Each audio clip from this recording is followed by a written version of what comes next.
What's up, everybody? Hope you're having a wonderful, wonderful day.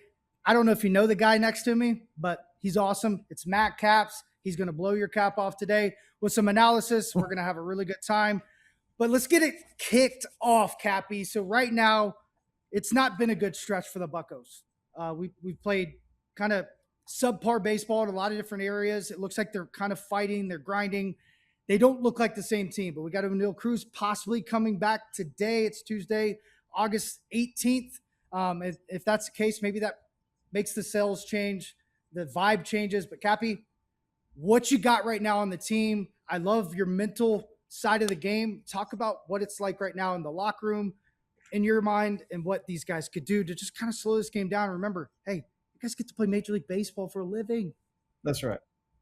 Yeah, I mean, you hit the nail on the head right there. They've got to put things in perspective. At the end of the day, it's been a really rough stretch here. 9-17 in their last 26 games or something along those lines. Something like that. And the frustrating part really coming like the trade deadline right in the middle of it, and what the front office did to reinforce the back end of the bullpen and kind of shore it up, which was the biggest Achilles heel early in the season. How many games were we sitting here talking about, man, if we just could have got the last 3 outs, or we just could have got the last 6 or 9 outs. The starters were doing well. The offense was putting up enough runs to win ball games. We just couldn't close the door. And then, to go get the Luke Weavers and Kirby Yates and the Dovals and the emergence of Mason Montgomery doing what he's done, now that he's kind of settled in as an 8th inning or 9th inning guy. To see the record slip the way it has, it's got to be frustrating in that clubhouse. I know it is. I've talked to a couple of guys, but that's part of being a big leaguer. You're going to have ups and downs. You're going to have stretches. You've just got to find a way to make sure it doesn't last. And the unfortunate thing here is with the expectation and the excitement in the early part of the season is now we're starting to run out of time. I mean, the time is now where they've really got to flip it around, almost go on a reverse stretch, and win 20 of their next 25, 30 games, something along those lines to really even get back to where they were. So time is running out, but, those guys are pros, they're professionals, and, the mental side of it, you can't get caught up in everything. You've just got to worry about the pitch that's right in front of you. As cliche as it sounds, one foot in front of the other, one day at a time. And that's what they've got to find a way to do and stack those days up. But getting O'Neal Cruz, he is in the lineup tonight. Having him back in there, he was activated yesterday. A little peculiar to see him activated and not in the lineup right away. I know there was a lefty on the mound yesterday, but excited to see him back in there and out in center field today for sure. And so I want to, before we go into actually what it may take to get that wild card spot, Cappy, Ozuna was here all year long. It seemed like he was trending in a direction that, he could help this ball club as a veteran come off the bench. Yeah, maybe we paid him a lot and he didn't do what we needed him to do, but it seemed like the clubhouse loved him. It seemed like the staff loved him. And he kind of fell into, hey, I have no ego, man. I know I'm not doing what I need to do.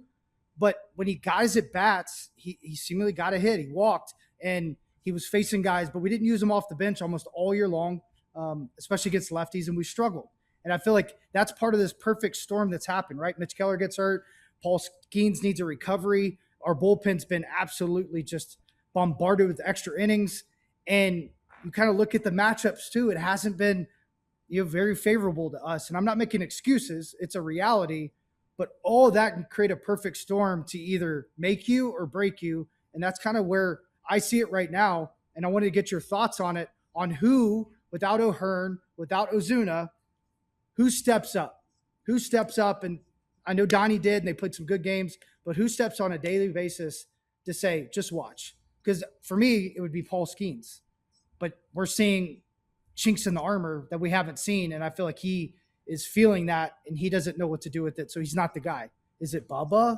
Who do you think is that guy that says, come on, guys, follow me? Well, I think it can be the guy pitching tonight, Braxton Ashcraft. What he did in Miami was spectacular. I mean, he threw as good of a game as you can throw. Faced the minimum through 8 innings. When he got in a little bit of trouble, he just, bared down and threw that two-seamer right down the middle of the plate and got the ground ball. And, seeing him trust his stuff like that, the two-seam fastball especially, was very refreshing. It was kind of an old school throwback style of pitching. And he got 27 outs on 85 pitches with 10 strikeouts, so the strikeout numbers were there. The pitch count was obviously incredible. 85 pitches through 9 innings is unheard of. I mean, you're seeing guys throw 85 pitches through 4+. So to be that efficient with that number of strikeouts, it was really just marvelous to watch. I like the word marvelous. Going back to what you're talking about with Ozuna, I think some of that money was well spent. The impact. I don't disagree. Like he brought value. Like there's no question. And when they signed him, he was the best free agent available offensively. He did create a lot of roster problems. I'm not going to lie about that. A lot of roster problems. Yeah, you're right. But like you can always go hindsight. I never went hindsight. I always had an eye on like they're going after the best hitting free agent available, left or right, all offseason. That's the guy that's the best right now. They did what anybody that knows anything about anything, how you do free agency. If they had a trend, they showed it. That's what they did, and they went and got him. He just didn't do what you wanted him to do. It just didn't work out. I mean, at 35, 36 years old, the bat was slowing down. He had a hard time with velocity, and then not getting the opportunity with everybody else in the lineup to play every day and kind of dig himself out of that hole. It just got unbearable, and they finally decided to DFA him and get him off the roster and cut him loose. Why do you think then? Why do you think then and not earlier? Because he wasn't getting the opportunities, and it seemed like there was a little trend. Yeah, I'm with you. I think that he didn't have them, but that's the thing. Maybe it was injuries. It's something I get asked all the time around town, and I was just like, man, honestly, everybody in that clubhouse has an idea of like what's going on, and they probably had an idea like if it's not good by here, we're out. But like all these things happen that we don't know about. Yeah, I don't know. I don't know that I have, like what you just said, enough information to really speculate on the timing of it. I know he was so well liked in the clubhouse and by the staff and everybody. I'm sure it was one of those conversations that was weighing on and dreaded by many, but had to be had. You talk about all the injuries just when they stacked up. The biggest one really on the season for me is losing Ryan O'Hearn in Cincinnati. The team was starting to go through a little bit of a stretch, and it was a blown save. I believe it was in the 8th inning. That gave the Reds the lead, and then when he grounds out in the 9th and running hard, trying to, make a statement. When he blew out that second time, you could almost see the air coming out of the balloon in the clubhouse and around the hotel, and kind of the feel around the team. That one hurt. Obviously losing Connor Griffin and for the stretch of time that we've lost him. And then, that goes in the same time with O'Neal Cruz. So, you've had 3 of your best offensive bats on the IL for a pretty good stretch here. That's going to hurt any team, and every team battles injuries and guys beat up. You and I were talking about it the other day, Brian Reynolds. Like, it's really incredible that he's in the lineup every single day. He's battling something. We don't have any inside information on, what could be sore or hurting, but there's something on everybody across Major League Baseball this time of year. It just is what it is. They call it the dog days of August for a reason. You're this far into the season, just beat up, wear and tear, playing every single day, and then you're usually revitalized a little bit in September. You see the light at the end of the tunnel. You hope that, your team is playing for an opportunity to get in October and play October baseball. So you kind of have a new life, but August is a hard month to play through. It's hot everywhere you go. It's a long year, but like I said, every team in baseball has to deal with injuries and soreness and tiredness and things like that. But for the Pirates to have 3 big injuries on the offensive side of the ball at one time, that's been detrimental to the consistency of the offense. We've seen them have days and games where they put up 8-9 runs, and it's not a slight on anybody. I've actually loved watching Jake Mangum run around in center field and what Oh, he no does on question. the No offensive side question. of the ball too. And he's shown a little bit of power, but it's not the same presence as O'Neal Cruz when he's on deck or when he comes to the plate. It just kind of changes the psyche of the opposing team, the opposing manager, how they pitch to guys, their pitching staffs, and they're more likely to make a mistake to somebody else when they know a guy like O'Neal Cruz is on deck. So It's funny you say that. yeah. There's a stat, I don't know the numbers, but when he's in our lineup, going through June, our record, we're like 10 games over 500. It's something stupid. Yeah. Maybe even more. I don't remember exactly, but it's a really cool number. It's time to get rough. It's time to get loud. It's time to go crazy. It's time to go wild. It's time to get rough. It's time to get loud.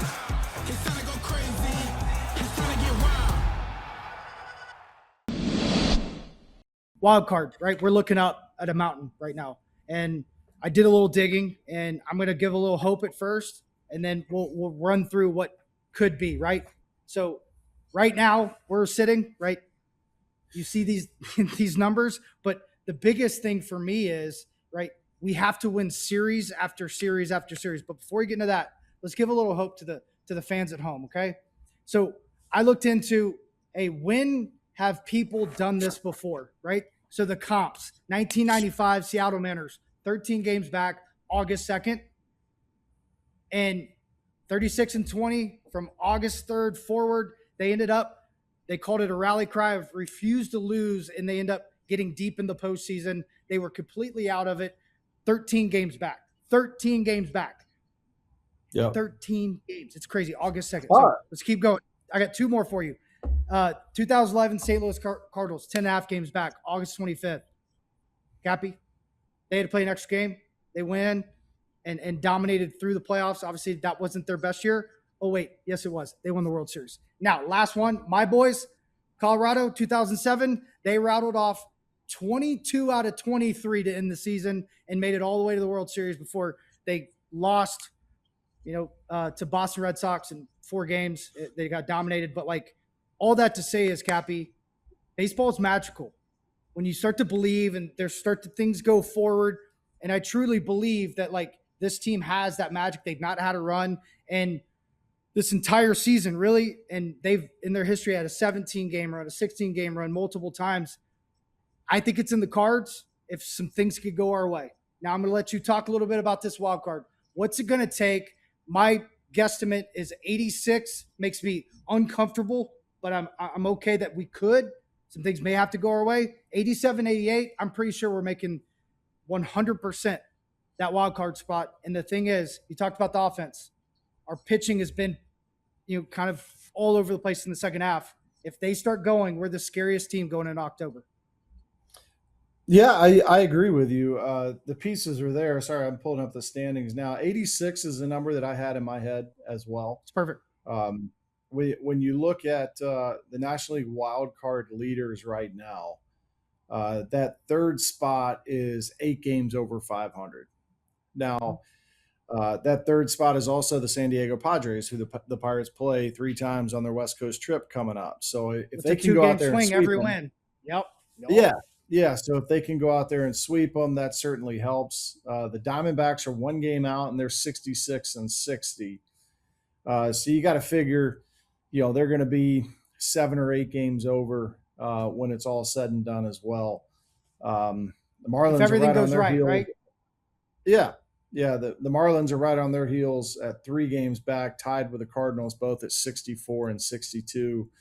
The Pirates do play the Cardinals again, I think twice. I think we go there and they come here one more time in September, if memory serves me. So, you still control your own destiny a little bit, which is a good thing. You're right. They have to start winning, series after series. You're really kind of in a position where you can't afford to lose another series. Obviously you can if you turn around and sweep the next series or something like that, but you're putting yourself behind the 8 ball if you're not winning 2 out of every 3 games from this point on. And going on one of those big stretches would be awesome. And I think they have the ability to do it. The old saying, you're only as good as tomorrow's starter. When you look at the guys that are in our rotation right now, Ashcraft Owen today, he threw a gem, like I said, in his last start in Miami. He's had, different stretches and different starts where it's just been incredible to watch. The big question mark is Paul Skeens. Is Paul Skeens going to get back to being the ace of the staff and one of the best pitchers in baseball? And look, he's been struggling for his standard. He set such an incredible standard. Yeah, the numbers are still good for Major League Baseball. Right. Started at his age. He's still awesome. Think about it. Right. He's still a good a good pitcher, but I'm so big on the mental, the psyche of the players and the teams. And, when they come to Pittsburgh right now and they're looking at who they have to face, let's take, we've heard this, by the way, series. I'm going to preface this, Cappy. What's that? We've heard opponents come in and say, dude, we had no idea how good Ashcraft was. Bubba, you kidding me? And then they're like, little man Jones is throwing 1,000. They don't want to come in here. You're exactly right. No. And like the Tigers, take the Tigers, for instance. If they came in here last year and they were looking at how this was going to stack up, they're saying, okay, we have to win game one. We have to win it. It's Carmen Mlodzinski and a bullpen day. Mlodzinski has the ability to go out and throw a gem as well. No doubt. I think he's just hitting the wall a little bit. Yeah. To go 5 or 6 innings, and the back and forth stuff. It's baffling. I can't figure out why his numbers are so much better as a reliever, but it's black and white. He's just a better reliever numbers wise than he has been as a starter with his repertoire. I have an idea for you there. I don't know why that is. It's hard to carry the weight of you believing in you, but feeling like everybody around you sees you as something else. Yeah. And I'm saying that from my career. I'm being told behind the scenes, hey, you deserve more bats. You need more bats. And he's being told the same thing by people in his court nationally. And then it's what do you do with that? The opportunity is just not there. They won't give it to me. And then when you do, you know what you do, right? I did it almost every single time except very small stretches. I pressed. I tried to hit 3 homers in one swing. It just does not work that way. And that's the human element that we talk about all the time. We both love. And then there is a psyche to it. And I think that's a huge reason that you can't quantify, right? Yeah, it's on subject. And going back to the Tigers came in, they're looking at this 3-game series. Last year in 2024, they're going, okay, we have to win game 1. And then, we've got a chance against Ashcraft, but Skeens is throwing game 3. So if we don't win game 1 or game 2, we're going to get swept. And, maybe they press and they push a little bit. Exactly. Right now, today, they're coming in, they're going, all right, let's win game 1. They did. Okay, game 2 is going to be a battle, but there's been some ups and downs. Maybe we catch Ashcraft on an off day and, their offense doesn't get going. And then we got a pretty good shot game 3. So, maybe they won game 1. They probably relaxed a little bit today for game 2. And they feel like they're in the drive.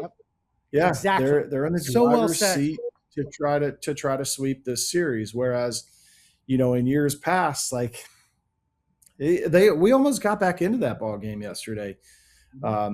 Really, I was watching the middle part of the game last night, and Johan Ramirez gave up 3 runs, who's been so good for us as of late. Yeah.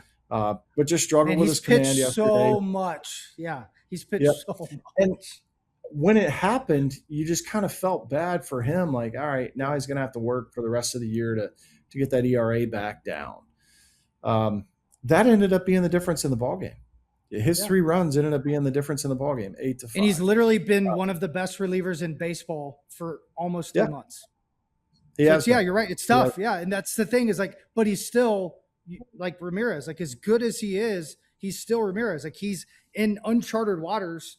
Even if he's made great improvements, it's still so hard, right? So So for the Pirates to go on their stretch, to go on their run, Paul Skeens has to become the Paul Skeens of old for that to happen. I think that's just bottom line, end of story. He's got to be that dominant force every fifth day for the Pirates to really have a chance. Ashcraft, you talk about uncharted waters. He's already well over a career high in innings pitched. Yeah. I don't see him slowing down. I really don't. I think he had a second wind. I think this last thing may have given him that wind. We all have it. You just pray you get to it. When I felt it in August, I was like, oh, baby, here comes a big month. And if you don't get it, you're like, oh, what am I going to do? I got to fight. I got to grind. But I felt that. I felt that for him. Yep. So and Bubba, I think, is going to finish strong as well. I've been so impressed with how he spun the baseball the last, several starts. The fastball changeup combo obviously is still very real, but his ability to spin the baseball and pick that up has been impressive to me. And I think Jared's going to have an up and down rest of the year, which is very, very common coming back from a surgery like what he had. It's almost unheard of if you don't. It's like Verlander didn't do it. But he's Verlander. He's the Paul Skeens in this conversation. Yeah.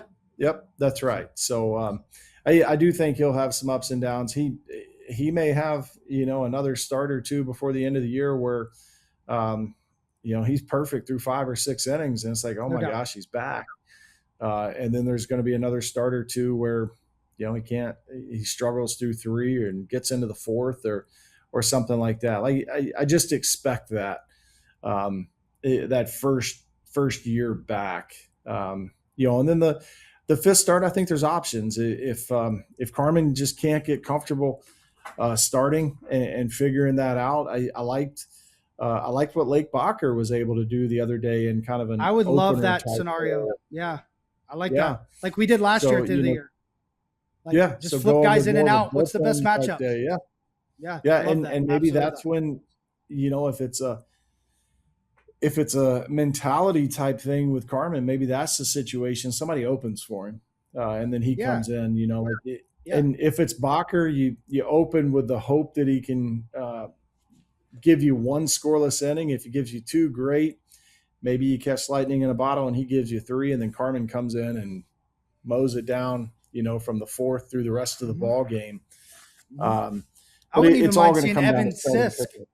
What about Evan Sisk if he's not here right now? But a guy like that, go out there. He's awesome with clean innings. He's really struggled with inherited runners. He's horrible to hit against it, whether you're righty or lefty, but especially lefties. And then, hey, go get him, big dog. 1 inning. Oh, I like the 2. And then you bring in Carmen. You couldn't have a different dude. I think they've done a great job with those days. I think our bullpen's just been beat up. I always feel bad for you guys this time of the year. I think you guys have the worst job on the planet, and you're completely undervalued outside of the catcher, which is valued better than ever before. So, Cappy, what I see, what we're saying exact same way, they have to go 25-11 almost to make sure that they at least have a chance if everybody else keeps playing well. Yeah. If they go 26-10, they probably write their own destiny. And I'm on the same page exactly with everything you just said. There's one kicker for me, and it's how can we win the PR game starting now? Cruz comes back, right? It needs to be loud. If he can have a great game immediately and be a part of a win, everything shifts a little bit because what you just said, and I'm so happy you said it. We didn't talk about this before, but the notice has been put out. He's back, right? Ashcraft comes out and dominates again, and Cruz goes deep or has a game or steals a couple bags on Mr. Dingler over here, who's the best catcher in baseball. It's going to be everywhere. They'd be like, oh, no, we got to worry about that again. And then all of a sudden, Indy, right? Indy comes back. And you're like, so now Henry's playing his best baseball. This Flores kid's coming, up and doing some damage. And we got this guy that's their starter coming back. And you think about that. And you have, obviously, Griffin, September 6th. He's ahead of schedule. O'Hearn looks like he's healing like Griffin, like Wolverine. I don't think he can come back, but it's giving him hope because he's out on the field. It's special. It's a special city, special fans. This game wouldn't be nearly as exciting without the fans. It's why we do what we do. Well, what vibes they've got going here at PNC Park. Let's go, baby. This team has a much different feel about it. Yeah, I mean, we got a lot of ball players, a lot of gritty, dirtbag ball players that are going to do whatever it takes to win. Well, they all get it. Just the constant positivity. You see the energy? These guys are having a blast. Electric environment. It's just been great to watch, fun to watch. Let's go Bucs. Our city, and we talked about this the other day, we had some incredible moments, which I want to get into right now. We're walking. We're going to get some chicken tenders at the new place. I can't think of the name of it. I think Freebird or some Sugarbird. And Sugarbird. Cappy, we meet some people from North Carolina, right? Yeah. And you have a lot of family in North Carolina. And I want you to walk us through, I do. what you learned about one of your family members in North Carolina that day. But this is a perfect example of our incredible fan base and how much they love this city, love baseball, and love their players. Well, what a cool little moment that was over at Sugarbird. After the open, we're walking back to the studio trying to get some lunch, and some fans recognized Fort. Like everybody. Oh, come on! They recognized us. It wasn't me, just me. Come on. There's Fort. Michael, can we like take this, a picture? like this? Ha! One lady. I'm running out of. So I'm like, she's gonna spear us, dude. She's gonna spear us now. Oh, so fun. No, it was awesome. And it was just this lady, and I'm so embarrassed. I can't remember her name. I want to say Lorraine. Is that right? Everybody will understand. I have no clue because after what happened, I didn't remember anything else. So she's got a group of about 20 people with her. And next thing I know, I'm standing there, and she's That's in between. Generous. It was like 50. It was crazy. You and I, and there's like a bunch of people around, and somebody's taking this picture, and I think she told you that they don't live in Pittsburgh, so they watch everything. They watch every game, and I just said, "Oh, where are you guys in town from?" And she says, "North Carolina."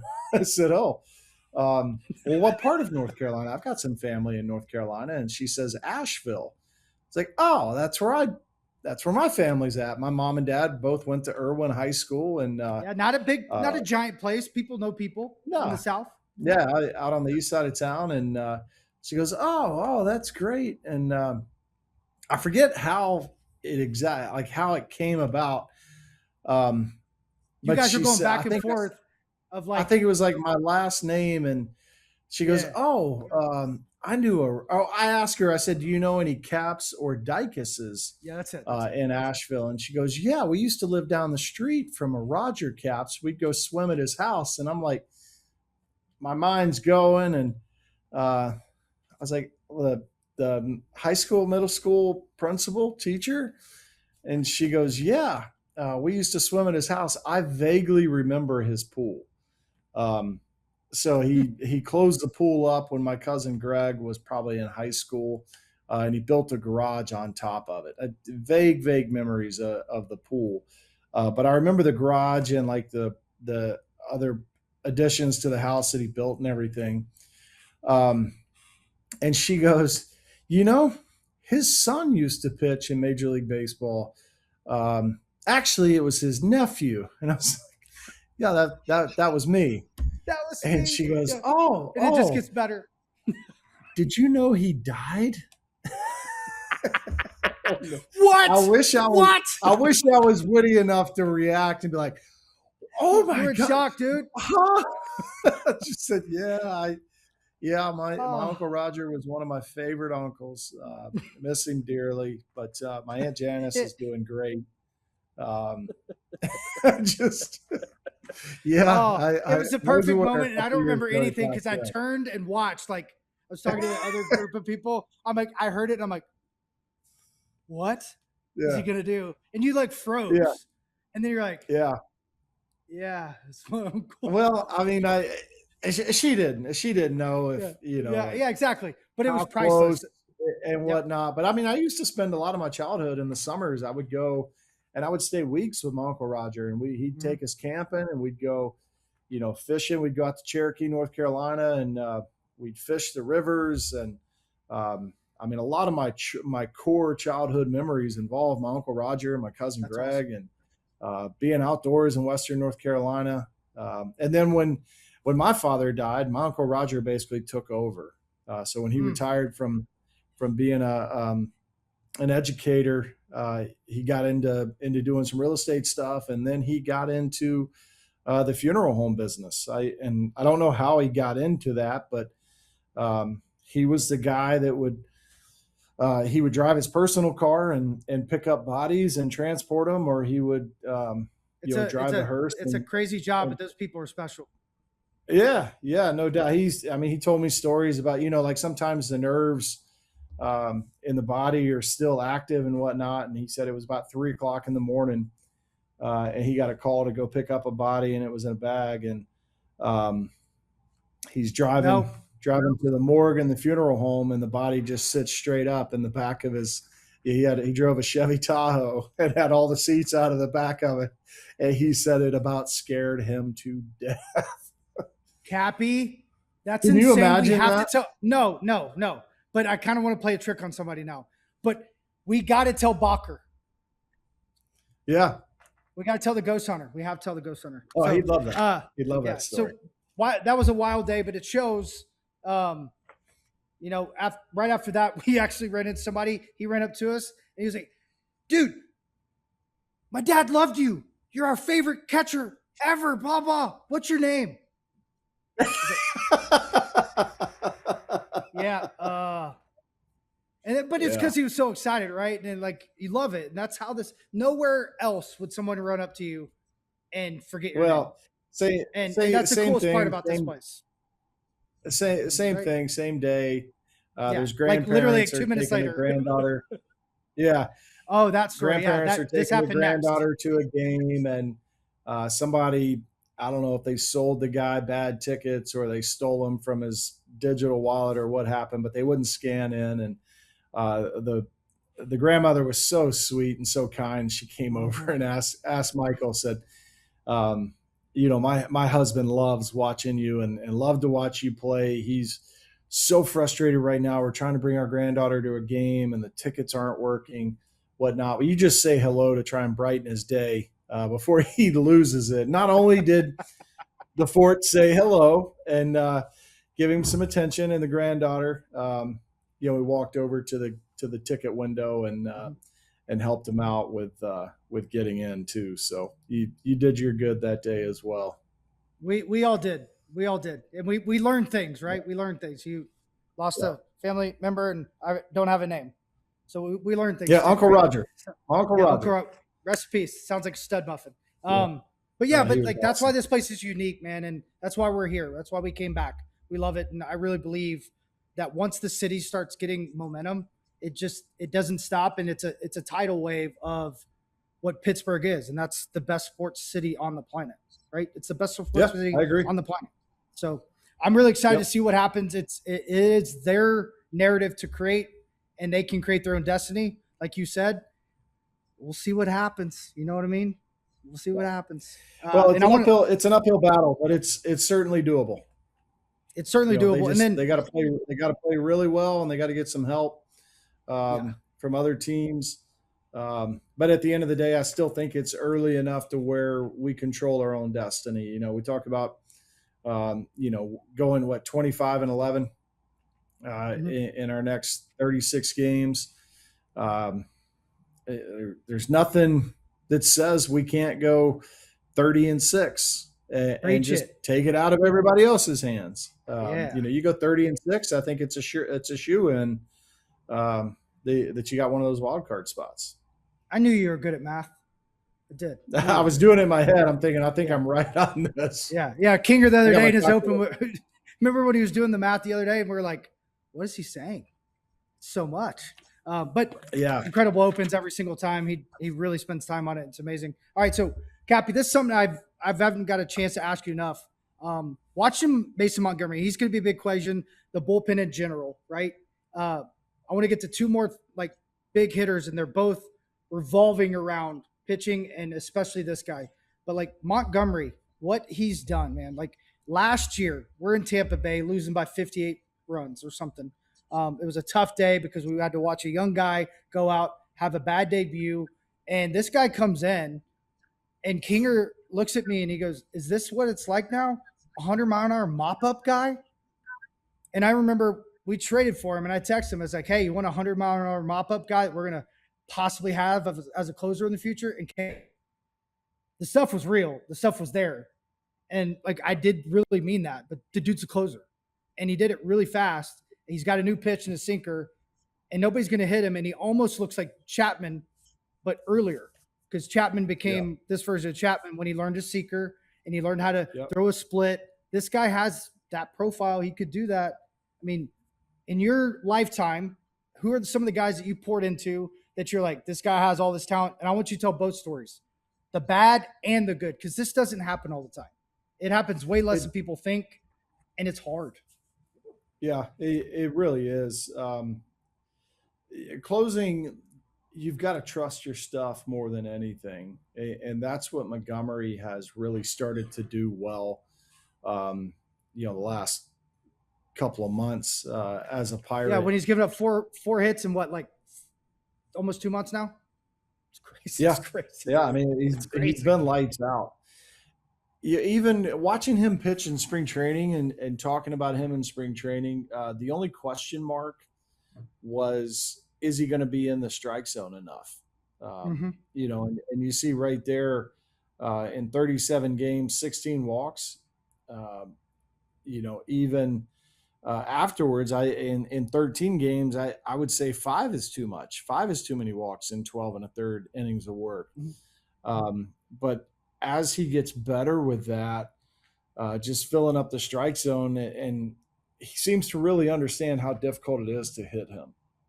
And he's got that confidence. He's got a little bit of swagger about him, which you need to have. In the ninth inning, the hitters, they're the ones that should feel all the pressure. They've got a guy on the mound from the left side throwing 100. The breaking ball is really good. Haven't really seen him command the breaking ball in the strike zone. I think that's the next step for him, to be able to steal strike one when he thinks somebody might be trying to ambush that first pitch fastball. But when he figures that out, to go with that two-seam fastball, he's been able to use the two-seam fastball very well against right-handers. I haven't seen him do it against lefties a whole lot, but he hasn't really had to. I think that's something that, as he gets more comfortable with a two-seamer, we'll see him use it against lefties from time to time, especially with the movement profile. You call a two-seamer a sinker. His doesn't really sink. It just runs. It's kind of like Bubba's, crazy. Right? Yeah, it's just like, woo! Yeah, it just takes nuts. off and runs arm side. But that can be valuable against lefties as well. The only fearful part of it is the optics of throwing it left on left. Is if it really runs away from you, you're hitting the batter, which you don't want to do. He's got to get to that extension side, which is sometimes tough for him, but I love it. Yep, that's right. So, as far as guys that I poured into in my career, and I preface that because, like, at the end of the day, like, Cappy, like, a lot of guys don't do this, and I want to make sure this is clear. Like, AJ Burnett didn't do this before he came to be a Bucco. Like, I know he gets talked about a lot.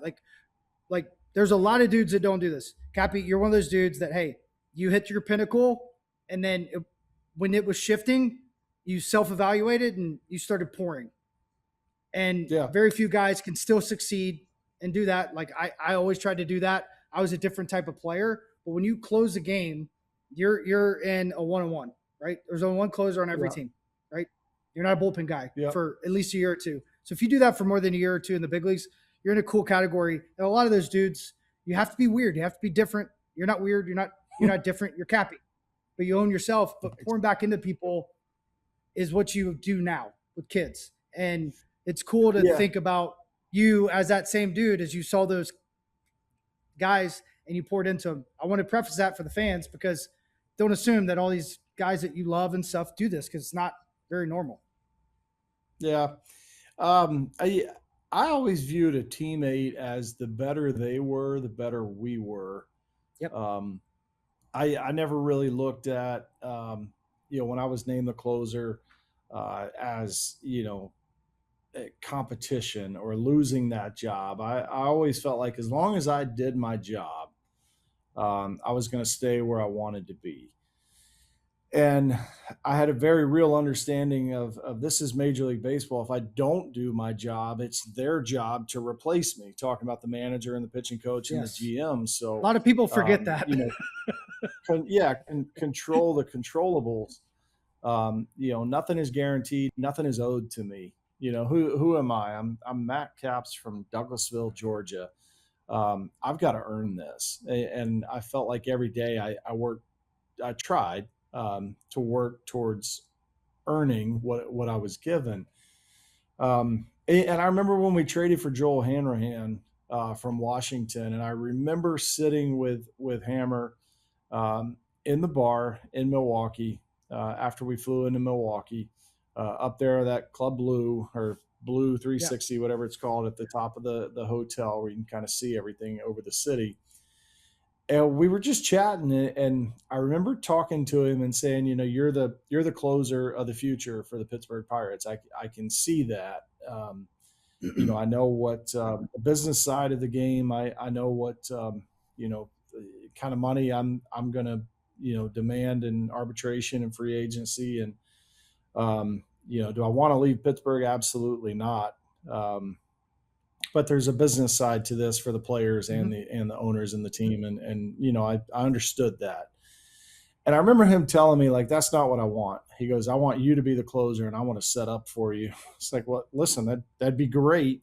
But honestly, I'm still under team control for a couple of years. But when they went and got you with the idea of you're going to be the closer, and they can control the financial side of it a little bit easier for 2 or 3 more years, and they'll probably trade me in the off season is what I thought would happen. 09 was a rough year for me. I was pretty good in save percentage, but ERA was sky high, and I was coming off an injury. I got hurt in 08 and things like that, and just didn't really settle in. And then got to the off season, and I was shipped out, and they patched it together. They brought in somebody, Octavio Dotel, I think, for the 2010 closers role. And then Evan Meek had it for a little bit in 11, and then Hammer became Hammer, one of the most dominant closer in baseball for a couple of years. We all kind of saw that coming. I don't know how much I poured into him other than I just really liked him and liked being. He wouldn't have said what he he said. He wouldn't have said what he said if he didn't pour into him. And listen, he came to Texas to see you. So that's the difference. We're still good friends to this day. And then another guy that comes to mind is Drew Storen. When I was in DC, he got called up in 2010 while I was That's the one I thought you were going to go with. I was waiting for that one. I like these stories. And I love Drew. I mean, he was we were at different stages in life. I'd been married for a few years, was a little bit older, not a whole lot older. I was 26, 27, but he was right out of Stanford. But you've always been a wise soul, right? Yeah, I guess. Was right out of Stanford, was drafted the year before, and he got to the big leagues super quick. And I remember talking to him a lot about how you can't live and die on every pitch and every out and every outing. I think that's what he really struggled with. When he first got to the big leagues, I didn't follow him as much and as closely after I was traded to Minnesota. But when he first got up there, man, if he had a bad outing, you saw it. You saw it that night. You saw it the next day. And like, look, we saw the performance, but hey, give yourself some grace here. This game's hard. Hitting's hard. Pitching's hard. Yeah. Doing it every single day is hard. So, I did pour into him a little bit about just giving yourself some grace. And like, there's nothing you can do about what happened yesterday or the week before or the month before. But that's a lot easier said than done. We're all human. We all can see the scoreboard. We all can see, the stats that are up there. And especially as a reliever, it's hard. I talked about that with David Bednar a couple of years ago when he struggled with the Pirates. He's so used to pitching to a level of excellence. And now when he comes in and he sees a 4.7 ERA on the scoreboard, like what you said, you go up to the plate trying to hit 3 homers and 1 at bat. You stand on the mound going, I got to be perfect here to make up for yesterday for those numbers. And as a reliever, you don't get the innings to really eat it up. And then you have to sit on it. Yeah, a lot of relievers have really good years, and they've got a high 3s, low 4 ERA, and it's like, well, let's go through this. If I take this one game out, now they're at a 3.1 ERA.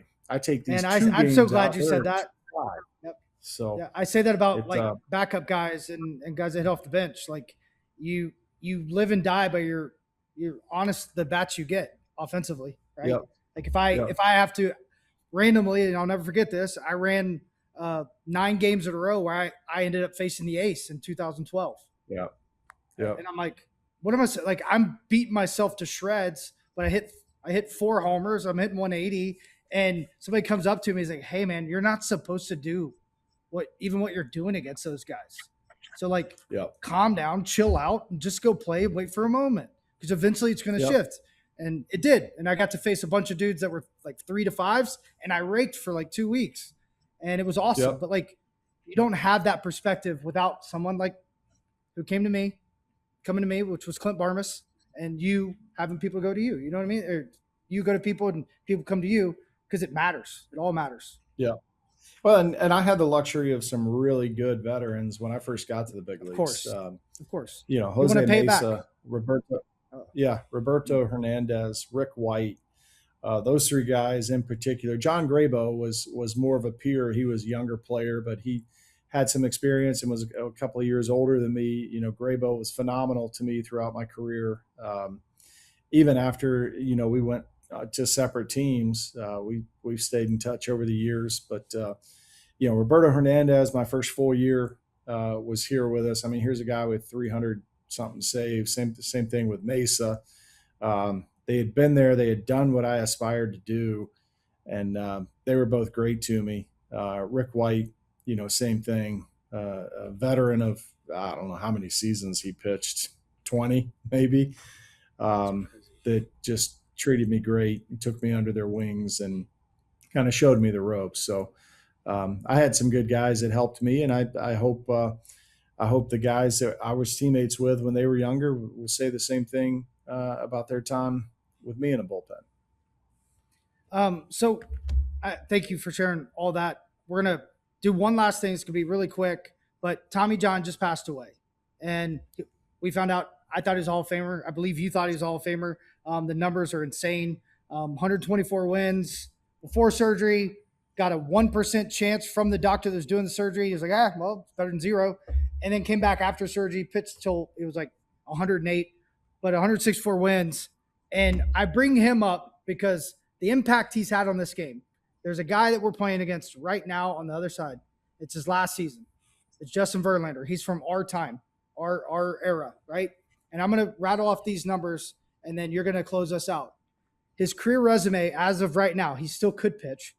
266 wins, 3,554 strikeouts, absurd amount of starts, innings, 81.8 WAR, which is almost twice the WAR of multiple MVPs I looked up. 3.33 ERA, 26 complete games, 17 postseason wins, 2 World Series, 10 All-Stars, on a 3 Cy Youngs, Triple Crown, last Triple Crown winner till I walked away, 2 300K seasons. And one of his best seasons, Cappy, was after Tommy John at 42 years old. Yep.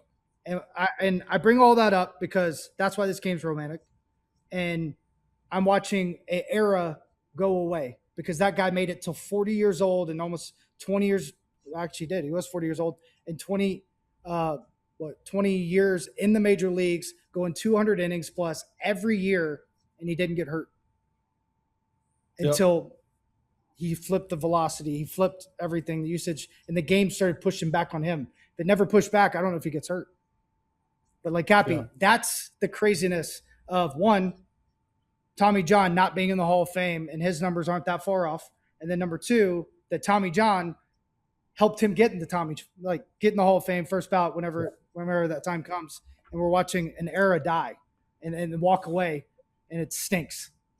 Take it away. Yeah, it does. I mean, we're just getting old. Justin Verlander. I didn't want to say that part. I'm young. Well, that's why I shaved this morning, because I was tired of looking at all the gray. Justin Verlander is a first ballot Hall of Famer.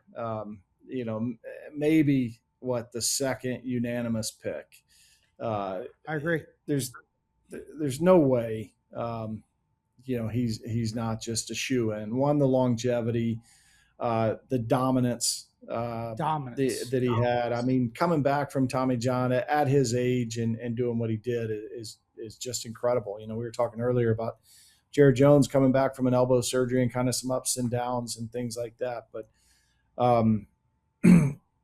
so to put that in where we're perspective, starting Cappy, to struggle. What's Tommy that? John 2020. Tommy John was in 2020, and in 2022 on his return, he got his third Cy Young with a 1.75 ERA and threw over 200 innings. Yeah, it's incredible, just absolutely incredible. Where we're starting to struggle with, comparing guys nowadays to the old days. What'd you say? You had 26 complete games. Back in the day, 3 no-hitters. That was back in the day, 26 complete games was a good season for some starting pitchers. It's just as the game has evolved, we have to look at guys against their peers and the things that jump out. 10-time All-Star. So 10 seasons, he was one of the best 30 players in the league. 26 complete games in that stretch from 2006 he debuted, or 2005 he debuted, to today. He got drafted in 05, debuted in 06. Yeah. So no. I would, excuse me, 04. I would venture to say, wow. Yeah. I would venture to say you look at a lot of teams from 2006 to 2026. A lot of teams probably don't have 26 complete games, and he himself did it 26 different times. And can I say one stat for you that'll blow your mind? You ready for what's this? That?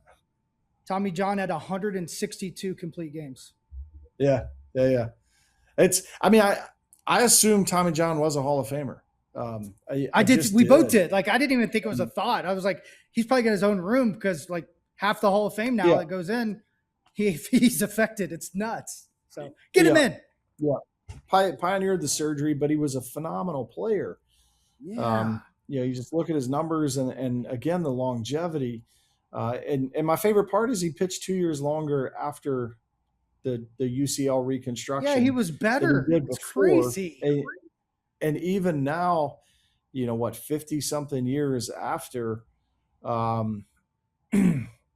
they say the average lifespan of the Tommy John surgery is 10 years.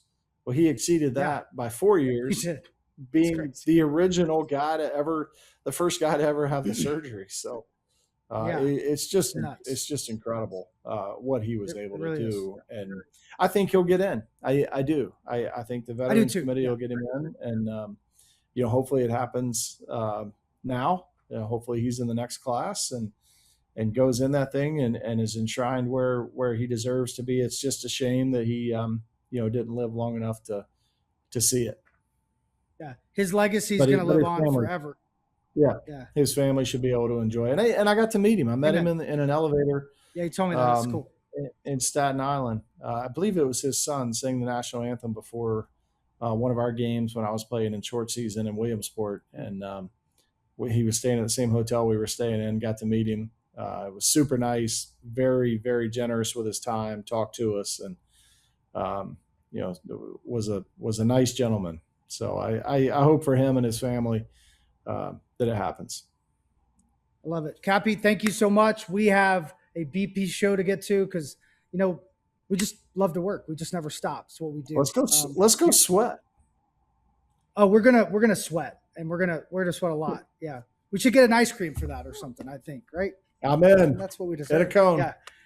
All right. Hey, appreciate you a lot. Thank you for watching. Please like, subscribe, do all of it for us. We love you. We thank you, and we'll see you later.